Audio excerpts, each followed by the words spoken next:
नमस्कार दोस्तों, मैं गौरव स्वागत करता हूं आप सबका आपके अपने परिवार स्वाध्याय सीरी में और आशा करता हूं कि आप लोग अच्छे होंगे और अच्छे से अपनी पढ़ाई कर रहे होंगे।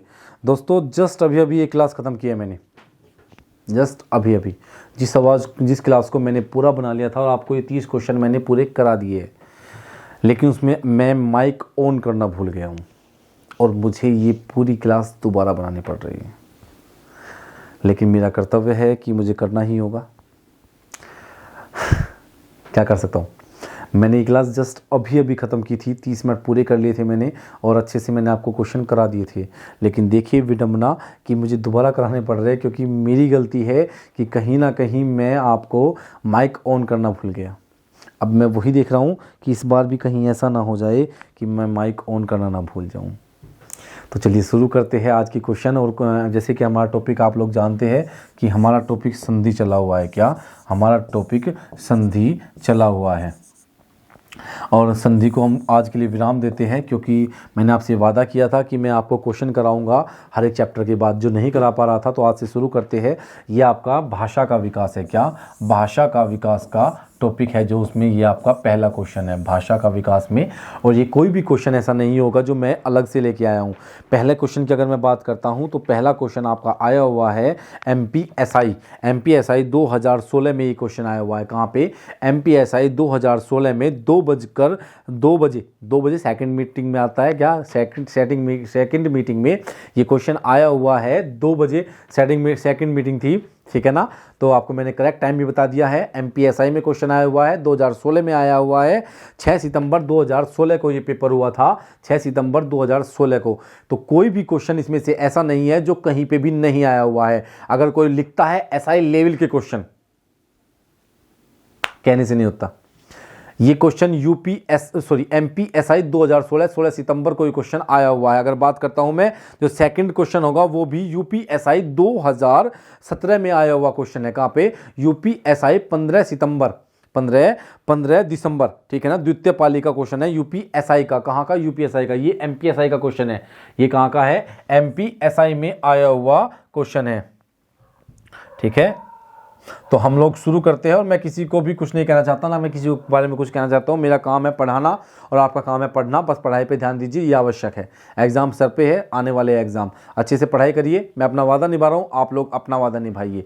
चलिए शुरू करते हैं। ऑस्ट्रिक परिवार की भाषा कौन सी है? देखिए मैंने आपको बताया था कि जो ऑस्ट्रिक परिवार है, भारत में कितने भाषा परिवार है? भारत में मुख्यतः 4 भाषा परिवार है। कितने? 4। नंबर 1 पर बात करता हूं तो और आपकी भारोपीय सबसे ज्यादा यही बोली जाती है, भारोपीय परिवार। नंबर 2 की अगर बात करता हूं तो द्रविड़ भाषा परिवार। नंबर 3 की अगर मैं बात करता हूं तो ऑस्ट्रिक या इसे बोल सकते हैं ऑस्ट्रिक भाषा परिवार। और नंबर 4 की अगर बात करता हूं तो सिनो तिब्बत। क्या कहते हैं? सिनो तिब्बत। नंबर 4 पर क्या होगा? सिनो तिब्बत होगा। तो ऑस्ट्रिक या आपका क्या होता है? ऑस्ट्रिक या इसे दूसरे नाम से जानते हैं हम लोग ऑस्ट्रो एशियाटिक। क्या? ऑस्ट्रो एशियाटिक के नाम से भी जानते हैं। तो भारत में मुख्यतः कितने भाषा परिवार है? भारत में मुख्यतः 4 भाषा परिवार है। तो इसकी ऑस्ट्रिक भाषा परिवार की भाषा प्रमुख इनमें से कौन सी है? मुंडा है। कौन सी? मुंडा। इसमें राइट आंसर क्या हो जाएगा? बी इसका राइट आंसर हो जाएगा। क्या हो जाएगा? बी इसका राइट आंसर हो जाएगा,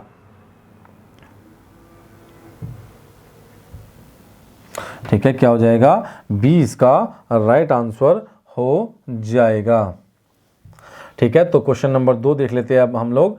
क्वेश्चन नंबर 2 को हम लोग देखते हैं। दिए गए विकल्पों में से द्रविड़ परिवार की भाषा कौन सी है? बताइए, द्रविड़ परिवार की भाषा कौन सी है? मैंने आपको बताया कि भारत में 4 भाषा परिवार है और 4 भाषा परिवार में सबसे ज़्यादा जो बोली जाती है, भारोपीय परिवार की भाषा सबसे ज़्यादा बोली जाती है। किसकी? भारोपीय परिवार की। द्रविड़ भाषा परिवार में आपकी आने वाली भाषा है कौन सी? कन्नड़, मलयालम। ये सभी किस भाषा के परिवार के अंतर्गत आती है? कन्नड़ के अंतर्गत आती है। किसके अंतर्गत आती है? कन्नड़ के अंतर्गत ये सभी बोली जाती है। किसके अंतर्गत बोली जाती है? कन्नड़ के अंतर्गत बोली जाती है।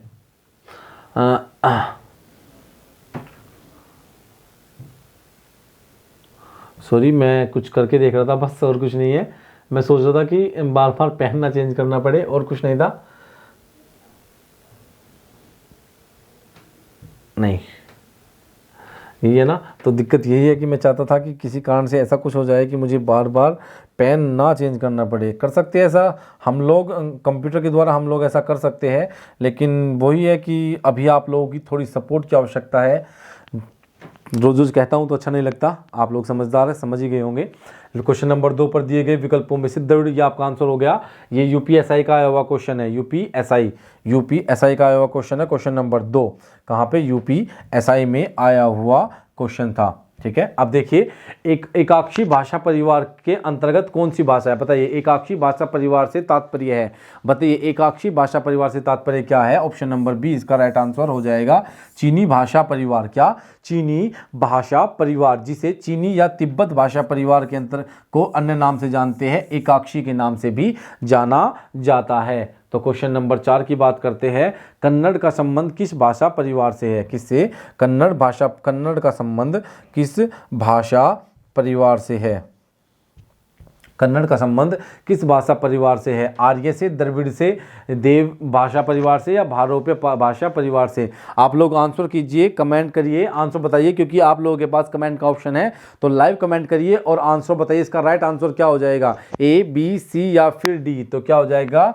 आपका, द्रविड़ भाषा परिवार, ऑप्शन नंबर बी इसका राइट आंसर हो जाएगा। तो भारत में कितने भाषा परिवार है, भारत में आपके कितने भाषा परिवार है, भारत में आपके कितने भाषा परिवार है, भारत में 4 भाषा परिवार है। मैंने आपको बताया कि भारत में कितने भाषा परिवार है, भारत में मुख्यतः 4 भाषा परिवार है। अब देखिए हिंदी किस परिवार की भाषा है, किस परिवार की भाषा है। मैंने आपको बताया कि भारत में कितने भाषा परिवार है, भारत में 4 भाषा परिवार है, भारोप्य भाषा परिवार, द्रविड़ भाषा परिवार, आपका सिनो तिब्बत भाषा परिवार और ऑस्ट्रो एशियाटिक भाषा परिवार। सबसे ज़्यादा जो बोली जाती है वो भारोप्य परिवार की भाषा ही बोली जाती है। किसकी, भारोप्य परिवार की भाषा ही बोली जाती है, जिसमें आपकी हिंदी आ जाती है, संस्कृत आ जाती है, नेपाली आ जाती है, गुजराती आ जाती है, बंगाली आ जाती है, इंग्लिश आ जाती है, सिंधी आ जाती है, पंजाबी आ जाती है, कश्मीरी आ जाती है, कोंकणी आ जाती है, मराठी आ जाती है, फ्रेंच आ जाती है, उर्दू, बंगाली, मराठी, ये सभी किसकी है, भारोप्य परिवार के अंतर्गत बोली जाने वाली भाषाएं है। और भारोप्य परिवार की बोलने वालों की संख्या भारत में 77% है। कितनी, 77% है। कितनी है, 77% है। तो क्वेश्चन नंबर 5 का आंसर ऑप्शन नंबर बी हो जाएगा। तो कृपया कर आप लोग अच्छे से आंसर दीजिए और कमेंट करिए और आंसर साथ साथ देते रहिए, क्योंकि आप लोगों के आंसर देने से आपको आंसर याद हो जाते हैं। अगर आपके साथ आपकी मिस्टेक है तो आंसर याद हो जाते हैं, और अगर नहीं है तो आपका रिवीजन हो जाता है। तो देखिए इनमें से कौन सी प्राचीन भाषा नहीं है। क्या अपभ्रंश प्राचीन भाषा नहीं है, पंजाबी आपकी प्राकृतिक या फिर आपकी संस्कृत, कौन सी नहीं है। तो पंजाबी आपकी प्राचीन भाषा नहीं है, पंजाबी, जबकि अपभ्रंश, संस्कृत, प्राकृतिक, ये सभी आपकी कैसी है, प्राचीन भाषा के अंतर्गत आती है। ठीक है, निम्नलिखित में से प्राचीन भारतीय आर्य भाषा कौन सी है, निम्नलिखित में से प्राचीन आर्य भाषा कौन सी है, बताइए। निम्नलिखित में से कौन सी प्राचीन आर्य भाषा कौन सी है, प्राकृतिक, पाली, अपभ्रंश या वैदिक संस्कृत, कौन सी प्राचीन आर्य भाषा है। तो प्राचीन आर्य भाषा की अगर बात करता हूं तो प्राचीन आर्य भाषा के अंतर्गत आती है आपकी वैदिक संस्कृत और लौकिक संस्कृत। क्या, वैदिक और लौकिक,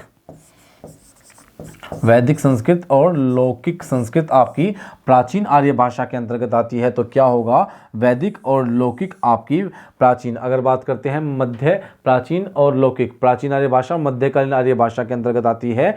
मध्यकालीन आर्य भाषा के अंतर्गत कौन सी भाषा आती है, तो मध्यकालीन आर्य भाषा के अंतर्गत आने वाली भाषा है आपकी पाली, प्राकृतिक और अपभ्रंश। ठीक है ना। तो मध्यकालीन आर्य भाषा अगर बात करता हूं तो भारत में प्रत्येक भाषा परिवार को एक टाइम पीरियड में बांटा गया है, 3 टाइम पीरियड में इनको बांटा गया है, जिसमें से नंबर 1 की बात करता हूं तो प्राचीन आर्य भाषा की अगर मैं बात करता हूं तो प्राचीन आर्य भाषा की 1500 ईस्वी पूर्व से लेकर 1500 ईस्वी पूर्व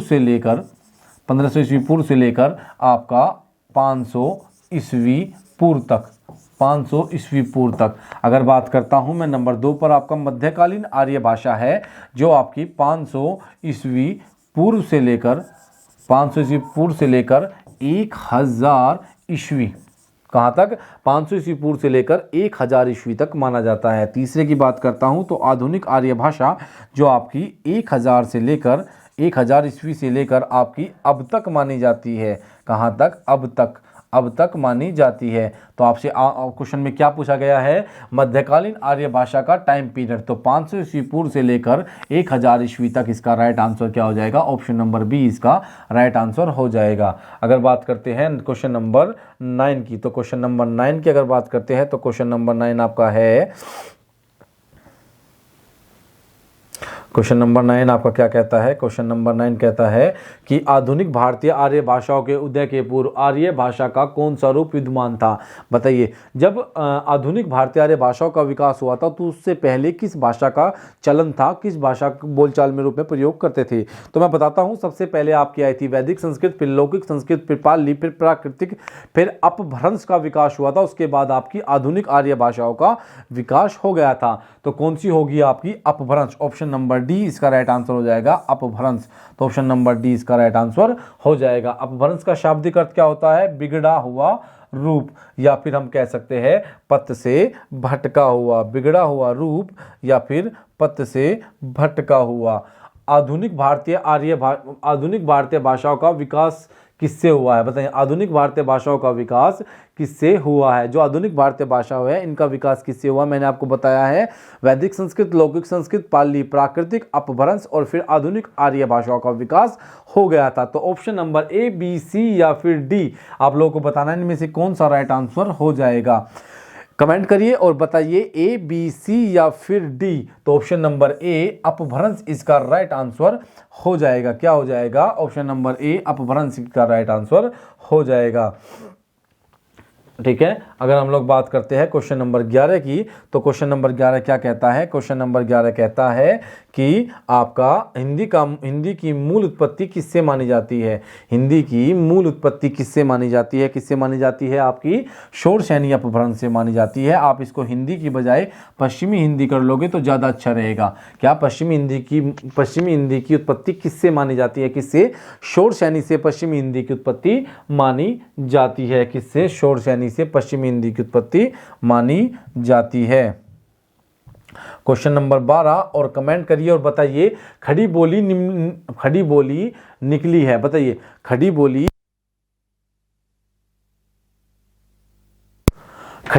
निकली है। बताइए, मुझे डर लग रहा है कि मैं वापस से वही ना कर दूं कि कैमरा ऑफ हो जाए, वो मेरी वॉइस ऑफ हो जाए। ठीक है। तो खड़ी बोली निकली है पूर्वी हिंदी से, पश्चिमी हिंदी से, बिहारी हिंदी से, राजस्थानी हिंदी से। कहाँ से निकली है? तो मैंने आपको बताया पूर्वी हिंदी से किसका विकास हुआ है? आपका ए, बी, सी का विकास हुआ है, अवधी, बघेली, छत्तीसगढ़ी का। पश्चिमी हिंदी से कब है का विकास हुआ है, कब है, तो कन्नौजी, बुंदेली, खड़ी बोली, ब्रजभाषा, हरियाणवी।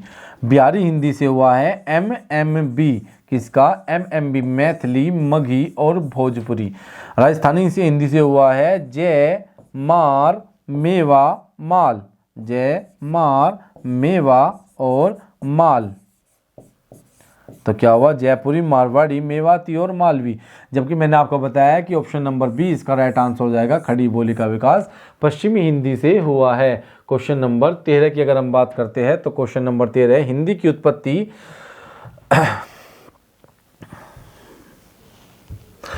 उत्पत्ति किस अपभ्रंश से मानी जाती है? बताइए, हिंदी की उत्पत्ति किस अपभ्रंश से मानी जाती है? हिंदी की उत्पत्ति, यहाँ पे आप पश्चिमी हिंदी कर लोगे तो मुझे ज़्यादा अच्छा लगेगा और क्वेश्चन भी अच्छा लगेगा। पश्चिमी हिंदी की उत्पत्ति किससे मानी जाती है? आपकी ए, बी, सी। आंसर दीजिए, कमेंट करिए और आंसर दीजिए। ए, बी, सी या डी कौन सा होगा? तो आप कौन सा बता रहे हैं? ऑप्शन नंबर डी गलत होगा। दोबारा आंसर करिए और बताइए। तो ऑप्शन नंबर ए इसका राइट आंसर हो जाएगा। क्या? शोरसेनी अपभ्रंश से पश्चिमी हिंदी की उत्पत्ति हुई है। किससे? शोरसेनी अपभ्रंश से पश्चिमी हिंदी की उत्पत्ति हुई है। अब बात करते हैं क्वेश्चन नंबर 14 की, और अच्छे से पढ़िए और आंसर दीजिए। पढ़िए और आप लोग आंसर अच्छे से दीजिए कि आंसर क्या होगा। आंसर क्या हो जाएगा? आंसर होगा आपका हिंदी भाषा की उत्पत्ति हुई है। बताइए, किससे हुई है हिंदी भाषा की उत्पत्ति? वैदिक संस्कृत से, लौकिक से, शोरसेनी से, प्राकृतिक से। किससे हुई है हिंदी भाषा की उत्पत्ति? वैदिक संस्कृत, लौकिक संस्कृत, शोरसैनी या फिर संस्कृत। तो ये आपको हिंदी नहीं करना, इसको भी पश्चिमी हिंदी करना है। किससे हुई है? शोरसैनी से, शोरसैनी अपभ्रंश से। यहाँ पे संस्कृत की बजाय शोरसैनी होना चाहिए, शोरसैनी अपभ्रंश से इसकी उत्पत्ति हुई है। क्वेश्चन नंबर 15 की बात करते हैं तो क्वेश्चन नंबर 15 कहता है ब्रज भाषा का विकास किस अपभ्रंश से हुआ है? ब्रज भाषा का विकास किस अपभ्रंश से हुआ है? ब्रज भाषा का विकास, ब्रज भाषा का विकास किस अपभ्रंश की उत्पत्ति हुई है? क्वेश्चन नंबर 15 को हम छोड़ देते हैं, ये क्वेश्चन गलत लिखा हुआ है, इसको हम छोड़ देते हैं, अच्छे से नहीं क्लियर होगा तो इसको हम काट देते हैं, ठीक है। तो क्वेश्चन नंबर 16 की हम लोग बात करेंगे अच्छे से, ठीक है। ऐसा कुछ नहीं है कि कुछ क्वेश्चन क्योंकि टाइपिंग में मिस्टेक हो जाती है, अपनी जो टाइप राइटर है साहब है वो थोड़े से कमज़ोर है, अभी अच्छे से टाइपिंग तो करते हैं, बहुत मेहनत भी करते हैं, होशियार बच्चे हैं, लेकिन फिर भी थोड़ी सी प्रॉब्लम हो ही जाती है कभी कभी क्योंकि ऐसे नहीं कि पहले कभी तो थोड़ी सी दिक्कत हो ही जाती है। क्वेश्चन नंबर 16 क्या कहता है? क्वेश्चन नंबर 16 क्या कहता है आपको? खड़ी बोली हिंदी का विकास किस भाषा से हुआ है? बताइए, ब्रज से, अवधी से, दक्षिणी हिंदी से या फिर अपभ्रंश से? खड़ी बोली हिंदी का विकास किस भाषा से हुआ है? ब्रज से, अवधी से, बताइए किससे हुआ है? क्वेश्चन नंबर 16 का आंसर क्या हो जाएगा? ए, बी, सी या डी? किससे हुआ है? अपभ्रंश से हुआ है खड़ी बोली का विकास। किससे? ऑप्शन के अनुसार इसका राइट आंसर क्या हो जाएगा? ऑप्शन के अनुसार इसका राइट आंसर हो जाएगा आपका ऑप्शन नंबर डी, इसका राइट आंसर हो जाएगा। क्या हो जाएगा? Option number D. दिल्ली केंद्रीय विद्यालय पीजीटी परीक्षा में क्वेश्चन आया हुआ है। दिल्ली केंद्रीय विद्यालय पीजीटी परीक्षा 2015 का ये क्वेश्चन आया हुआ है। किसका? 2015 में दिल्ली पीजीटी परीक्षा में ये क्वेश्चन आया हुआ है। अगर बात करते हैं क्वेश्चन नंबर 17 की, तो हिंदी नहीं, खड़ी बोली किस अपभ्रंश से विकसित हुई है? बताइए, खड़ी बोली किस अपभ्रंश से विकसित हुई है? हिंदी को इसमें से हटा देते हैं हम, तो खड़ी बोली किस अपभ्रंश से विकसित हुई है?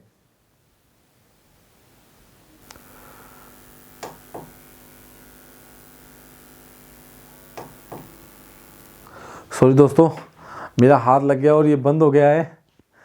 आज पता नहीं क्या होगा, क्योंकि अभी थोड़ी देर पहले मैंने बिना वॉइस की क्लास बना चुका हूँ। मैं पिछले 30 मिनट की क्लास में कंप्लीट कर चुका था और अभी कंप्यूटर ये डिजिटल बोर्ड मेरे से ऑफ हो गया है।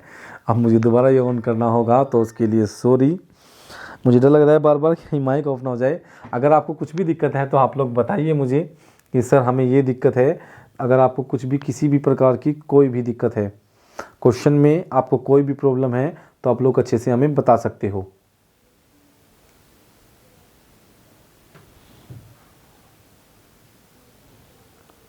क्या हुआ? ठीक है, क्वेश्चन नंबर 17 हमारा चला हुआ था, ठीक है। तो हिंदी खड़ी बोली किस, ये हिंदी मैंने इसको बोला था कि हिंदी को हम लोग यहाँ से हटा देंगे। यहाँ पे आप सिर्फ खड़ी बोली देखोगे। खड़ी बोली क्वेश्चन में बस यही है कि अपनी जो टाइपराइटर थोड़ी दिक्कत कर देते हैं कभी कभी, लेकिन बहुत अच्छे बंदे हैं। तो हिंदी खड़ी बोली किस अपभ्रंश से विकसित हुई है? बताइए किससे हुई है? अगर मगधी की बात करता हूँ मैं, लोग किसकी, क्या हुआ था? अगर मगधी की बात करता हूं तो मगधी से एमएमबी का विकास हुआ है। किसका? एमएमबी का। मगधी, मगही और भोजपुरी का विकास हुआ है। किससे? मगही, भोजपुरी का। अर्धमागधी से हुआ है आपका पूर्वी हिंदी का। किससे? पूर्वी हिंदी का। शोरसैनी, ये मागधी अपभ्रंश है, तो यहाँ पे हम इसको रब कर देते हैं। किससे? मागधी अपभ्रंश से बिहारी हिंदी का विकास हुआ है। किसका? बिहारी हिंदी का विकास हुआ है। अर्धमागधी अपभ्रंश से किसका विकास हुआ है? अर्धमागधी से पूर्वी हिंदी का विकास हुआ है। शोरसैनी अपभ्रंश से पश्चिमी हिंदी का विकास हुआ है। किसका? पश्चिमी हिंदी का। किसका? पश्चिमी हिंदी का। पैसाची से पंजाबी का विकास हुआ है। पंजाबी का विकास हुआ है और लहंदा का। लेकिन शोरसैनी क्यों बोल रहा हूँ, खड़ी बोली क्यों? तो पश्चिमी हिंदी का ही भाग है खड़ी बोली। तो खड़ी बोली किस अपभ्रंश से विकसित हुई है? किससे विकसित हुई है खड़ी बोली? किससे विकसित हुई है खड़ी बोली? शोरसैनी अपभ्रंश से ही विकसित हुई है। क्वेश्चन नंबर 18 की बात करते हैं। बिहारी हिंदी का विकास किस अपभ्रंश से माना जाता है? बिहारी हिंदी का विकास निम्नलिखित में से किस अपभ्रंश से माना जाता है? आपका शोरसैनी से, मागधी से, अर्धमागधी से, पैचासी से। मैंने आपको बताया था कि जो शोरसैनी है इससे पश्चिमी हिंदी का विकास हुआ है। आपका गुजराती का विकास हुआ है। किसका? पश्चिमी हिंदी का विकास हुआ है आपका राजस्थानी का और गुजराती का विकास भी शोरशैनी अपभ्रंश से हुआ है। मागधी अपभ्रंश से बिहारी हिंदी का, अर्धमागधी से पूर्वी हिंदी का, पैशाची से पंजाबी का। तो बिहारी हिंदी का पूछा है तो अर्धमागधी, ऑप्शन नंबर सी इसका राइट आंसर हो जाएगा। ठीक है, क्वेश्चन नंबर 19, भोजपुरी बोली की उत्पत्ति हुई है, बताइए भोजपुरी बोली की उत्पत्ति कहाँ से हुई है। भोजपुरी बोली की उत्पत्ति हुई है किस अपभ्रंश से, अर्धमागधी से, मागधी से, शोरशैनी से, खड़ी बोली से। बताइए किससे उत्पत्ति हुई है। देखिए मैंने आपको बताया था अर्धमागधी से किसका हुआ है, पूर्वी हिंदी का विकास हुआ है। किसका, पूर्वी हिंदी का, हमसे पूछा है भोजपुरी। मागधी अपभ्रंश से हुआ है बिहारी हिंदी, किसका, बिहारी हिंदी का। अगर बात करता हूँ शोरशैनी अपभ्रंश से पश्चिमी हिंदी का, राजस्थानी का, गुजराती का। ब्रांचड़ से सिंधी का विकास हुआ है, किसका, सिंधी भाषा का विकास हुआ है। लेकिन अगर बात करता हूँ मैं किसका, आपका बिहारी हिंदी के अंतर्गत आती है MB, मैथिली, मगही और भोजपुरी। क्या पूछा है, भोजपुरी। तो किससे हुआ है आपका, मागधी अपभ्रंश से। बिहारी हिंदी बोलो या भोजपुरी बोलो का विकास किससे हुआ है, आपका मागधी अपभ्रंश से विकास हुआ है। क्वेश्चन नंबर 20 कहता है, क्वेश्चन नंबर 20 कहता है निम्नलिखित में से क्या कहता है, पूर्वी हिंदी वर्ग बोलियों का विकास किससे माना जाता है। पूर्वी हिंदी वर्ग की बोलियों, वर्ग की बोलियों का विकास किससे माना जाता है, पूर्वी हिंदी का। शोरशैनी अपभ्रंश से किसका हुआ है, पश्चिमी हिंदी का विकास हुआ है। किसका, पश्चिमी हिंदी का विकास हुआ है। किसका हुआ है, आपका पश्चिमी हिंदी का विकास हुआ है। अगर बात करता हूं मैं मागधी से बिहारी का, अर्धमागधी से पूर्वी का और नागर से, नागर नहीं होती, अगर बात करते हैं हम अर्धमागधी का, तो अर्धमागधी से किसका हुआ है, आपका पूर्वी हिंदी का विकास आपका अर्धमागधी अपभ्रंश से हुआ है। हिंदी की 5 उपभाषा और 17 बोलियां है। कितनी, 5 उपभाषा और 17 बोलियां होती है। ये मैंने आपको एक्स्ट्रा बताया है, इसको यहाँ से क्वेश्चन में नहीं है। पूर्वी हिंदी का विकास इनमें से किस अपभ्रंश से हुआ है, बताइए किस अपभ्रंश से पूर्वी हिंदी का विकास, क्या ब्रांचड़ से, अर्धमागधी से, कच्छ से या मागधी से। ये क्वेश्चन आपको रिपीट किए जा रहे हैं ताकि आपको अच्छे से याद हो सके। घुमा के कैसे पूछा जाता है ये आपको अच्छे से याद हो सके। क्वेश्चन नंबर 21 है, ये कौन सा, 21वां पीजीटी परीक्षा 2011 का क्वेश्चन है। पीजीटी का क्वेश्चन आया हुआ है, किसमें, पीजीटी परीक्षा में क्वेश्चन आया हुआ है। तो पूर्वी हिंदी का विकास किससे हुआ है, अर्धमागधी अपभ्रंश से पूर्वी हिंदी का विकास हुआ है। क्वेश्चन नंबर 22 की बात करते हैं। तो हिंदी का मानक रूप, हिंदी का मानक रूप बताइए कौन सा, हिंदी का मानक रूप। तो हिंदी का मानक रूप कौन सा है, आपका खड़ी बोली, आपका अवधी, ब्रजभाषा, मालवी। कौन सा है हिंदी का मानक रूप, कौन सा है, खड़ी बोली, ब्रजभाषा, मालवी या अवधी। तो खड़ी बोली हिंदी का मानक रूप है। हिंदी का मानक रूप कौन है, खड़ी बोली हिंदी का मानक रूप है। क्वेश्चन नंबर 23 की बात करते हैं। तो सांगड़ी, ये सांगड़ी है, सांगड़ी, घ है यहाँ पे, ध नहीं है, सांगड़ी, ये घ है यहाँ पे, क्या है, घ। तो ये क्या है, सांगड़ी, सांगड़ी। सांगड़ी बोली कहाँ बोली जाती है, बताइए। उत्तर प्रदेश में सांगड़ी बोली जाती है, नहीं। केरल में नहीं, मध्य प्रदेश में नहीं, हरियाणा में, जिसे आप सांगड़ी बोलते हो ये आपकी हरियाणा में बोली जाती है। कहाँ पर, हरियाणा में बोली जाती है, हरियाणा में सांगड़ी बोली जाती है। क्वेश्चन नंबर 24, सरदास ने किस भाषा में सूरसागर की रचना की है। ये कुछ मिस्टेक है इसमें पक्का। अब टाइपराइटर साहब को पकड़ा जाएगा कि ये क्या हो रहा है, इतने सारे क्वेश्चन कैसे आप लोग गलत लिख सकते हो। ठीक है, तो क्वेश्चन नंबर क्या है, ये सूरदास है, यहाँ पे क्या है, ये सूरदास है। सूरदास ने किस भाषा में सूरसागर की रचना की है। तो सूरसागर की रचना किसने की है, सूरदास ने सूरसागर की रचना की है। तो अवधी में, ब्रज में या खड़ी बोली में, राजस्थानी में, किस भाषा में सूरसागर की रचना की है, किसमें, ब्रज भाषा में सूरसागर की रचना की है। और ब्रज भाषा के लेखक कौन है, सूरदास है। कौन है, सूरदास ब्रज भाषा के लेखक है। क्वेश्चन नंबर 25 क्या कहता है, क्वेश्चन नंबर 25 कहता है, क्वेश्चन नंबर 25 कहता है सूरदास और नंददास की काव्य रचनाओं की भाषा कौन सी है। सूरदास और नंददास की रचनाओं की भाषा कौन सी है। प्राकृतिक, ब्रज भाषा, संस्कृत, खड़ी बोली, कौन सी है आपकी, अभी बताया है आपको कौन सी होगी, ब्रज भाषा। सूरदास और नंददास की काव्य रचनाओं की भाषा है, कौन सी है आपकी, आपकी सूरदास और नंददास की, कौन सी, सूरदास और नंददास की, इनमें से कौन सी है, सूरदास और नंददास की है। ठीक है ना। अब बात करते हैं आपकी क्या मथुरा, आगरा, धौलपुर, ग्वालियर आदि क्षेत्र निम्नलिखित में से कौन सी बोली के क्षेत्र है? बताइए, ऑप्शन नंबर ए, बी या फिर सी। मथुरा, आगरा, धौलपुर, ग्वालियर आदि क्षेत्र निम्नलिखित में से किस बोली के क्षेत्र है?